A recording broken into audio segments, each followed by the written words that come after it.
If you are currently a renter, you need to stop what you're doing and listen up. There is a new housing bill that's attempting to go through called the HB 23-1115, and I'll drop a link to it here below so that you're able to read it.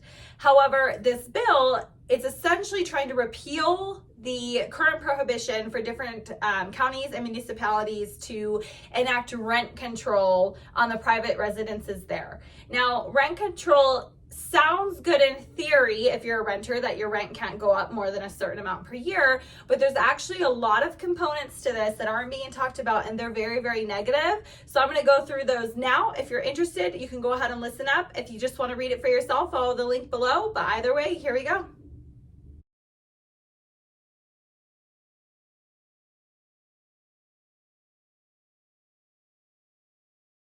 Okay, so the first negative thing is actually the increased amount. So they have a rule inside this bill that they're trying to repeal that the rent increase cannot be less than the total amount of the increase of the consumer price index plus 3 percentage points plus the reasonable amount that's reflective of the actual cost of substantial renovations. So they have to charge at least the percentage increase in the consumer price index plus the 3% plus the cost for those renovations. And that's going to happen every single year. So where you're at right now might actually end up being cheaper in this situation where maybe your landlord only raises it by $25. But they make it sound like this great thing. And there's more issues that are going to come out of it as well. But just to kind of bust off the idea that it's going to be cheaper, that I wanted to start with.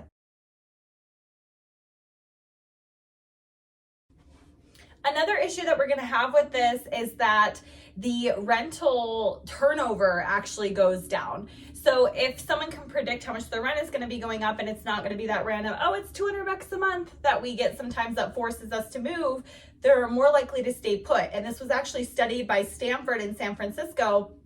They saw a 20% decrease in rental mobility of people moving around.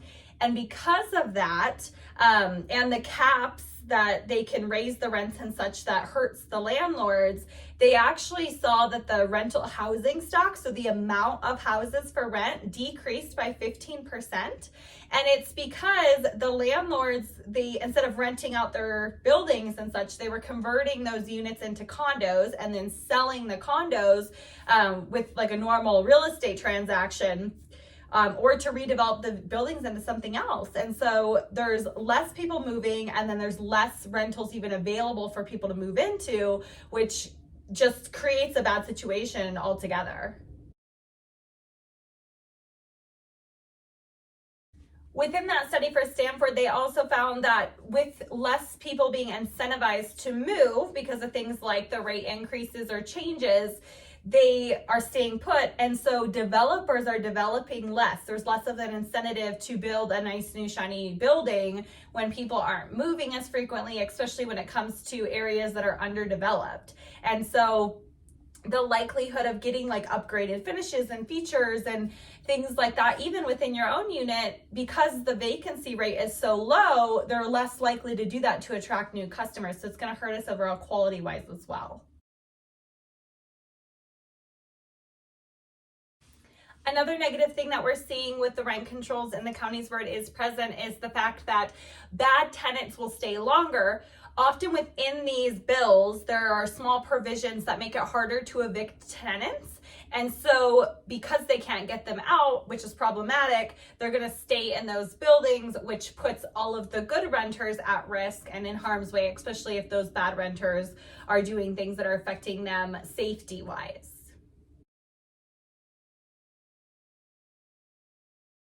Something else that can decrease the amount of rental homes that are going to be available if this does go in to enactment is that these rental control policies, they don't take into account things like the landlord's expenses. So property taxes going up, insurance rates going up, they're not in correspondence to that. So if the landlord's expenses are going up, but the rent has to be within a certain area, they can't raise it, it's going to limit them, and it might even have people stop being incentivized to rent at all. They might just start selling those properties, which again lowers the inventory, and then renters don't have other places to go. If you guys want to learn more about this, you can go ahead to the Senate website below that actually talks about the bill. And then I will also include the website that had that study done about the rent in San Francisco and how this actually affected them. But this is a very, very big deal, and it's something that we do need to vote no against, because so many of us rent, and we need to take care of our renters, and even us that own homes, we need to think about this, because if the rental market changes, it's going to shift our market as well. Now, if you're done renting, you're ready to own a home yourself, you can always contact me. I'm a licensed realtor in the state of Colorado, and I would be more than happy to help. You can always give me a call at my number right here, or send me a DM, and I would be happy to get back to you. All right, I hope that you all have a lovely week and a wonderful weekend.